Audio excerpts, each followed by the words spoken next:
Good morning, Porsche peeps. We've got a drive today. It's early morning, although it doesn't look like early morning because in summer in Australia early morning's 4:30, but the sun's already well and truly up. It's around 6:30 in the morning.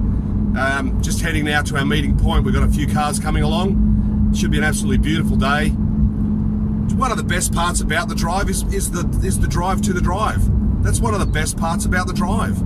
You're just so excited, you know, you've got it all ahead of you.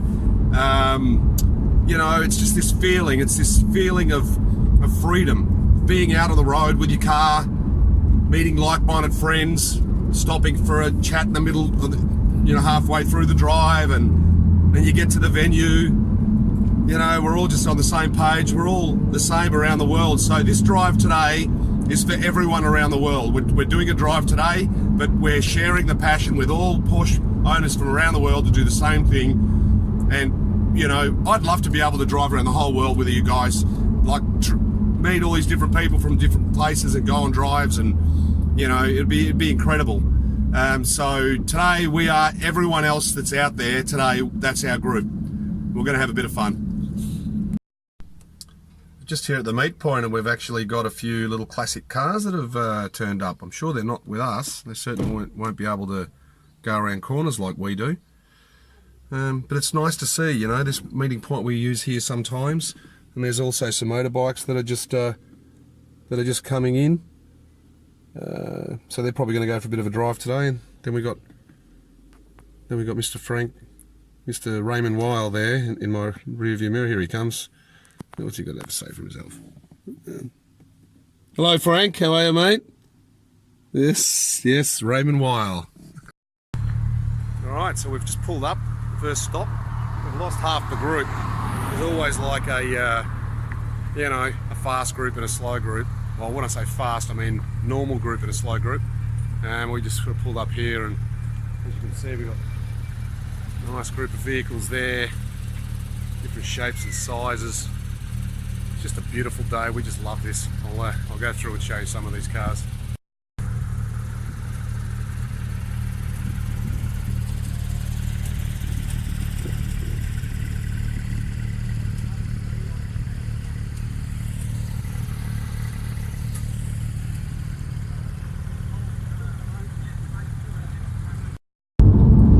Well, we've lost half the group. I've got these course notes laid out. They are perfect.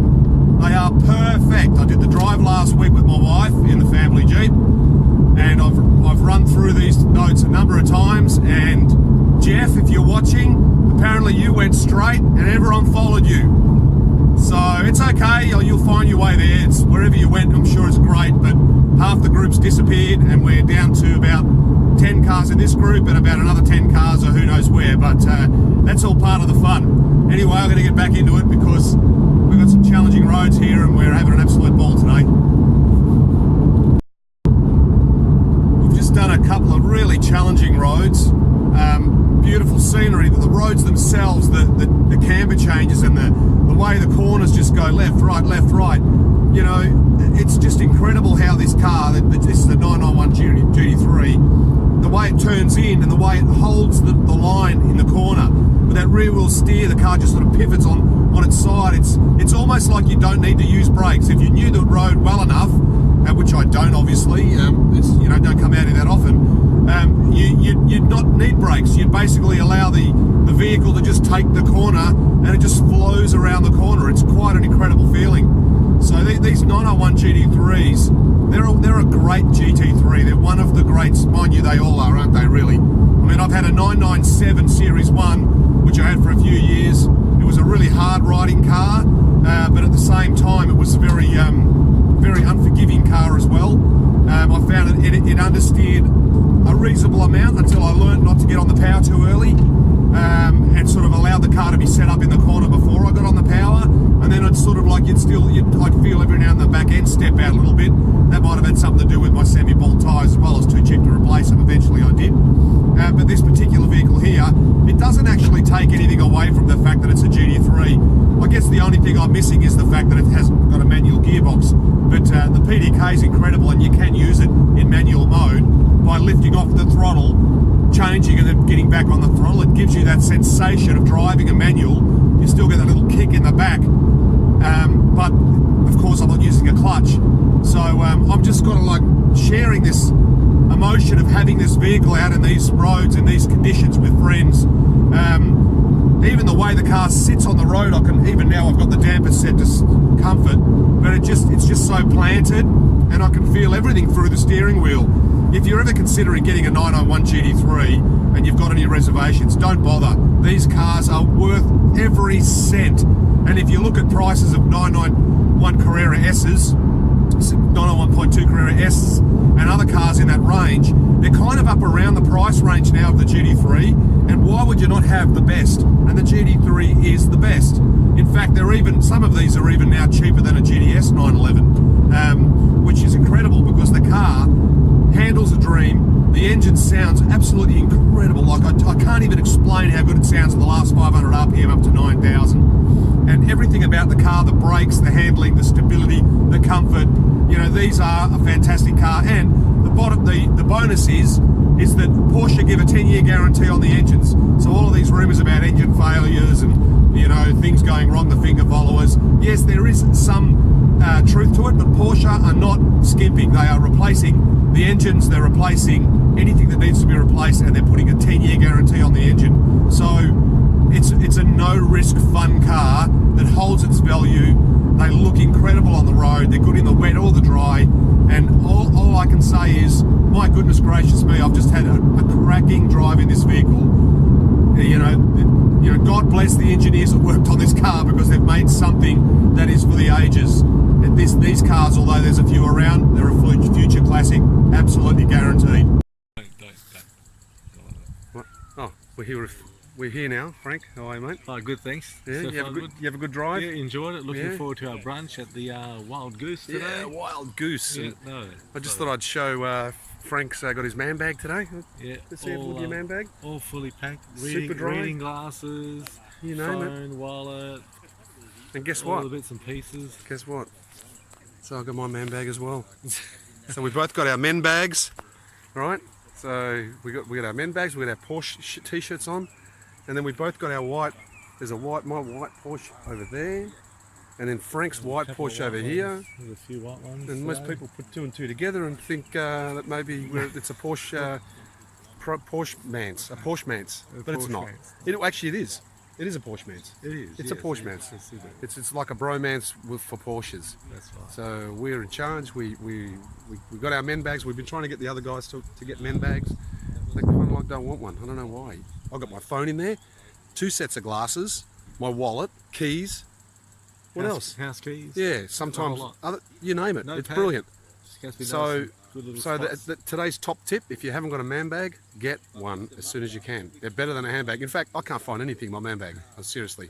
Now I know how you girls can't find shit in your handbags. Is because it's just as bad having a man bag. I can tell you that right now. The car keys. Yeah. So let's have a quick look at the cars, right? Thanks, Frank. What are you going to do now? Oh, you're going to go get the coffees. Check at the restaurant. Oh, you're going to make sure our booking's okay. That's yeah. Frank's in charge of all that.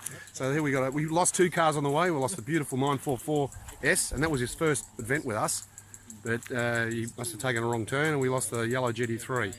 Jeff even though he had a co-driver too. Jeff, you had a co-driver, mate. You shouldn't be getting lost. Anyway, so beautiful day. It's a bit warm out here. But look at that, we're going to go and grab something to eat now. All I can say is a quality drive today with quality people, and we just love it. Go Porsche, 100% Porsche. Oh, by the way, I'm on Instagram, so it's at 100% Porsche, just at 100 and then the word % Porsche. So if you want to catch us on Instagram and follow us around, good. If you don't, who cares?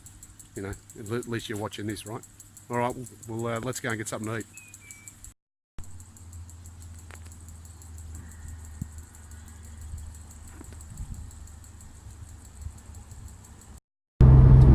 So we had a couple of guys on our drive who got lost, didn't follow the route, and I thought it was Jeff, but I found out that it wasn't Jeff actually in his yellow GT3. It was Joel in his 944S.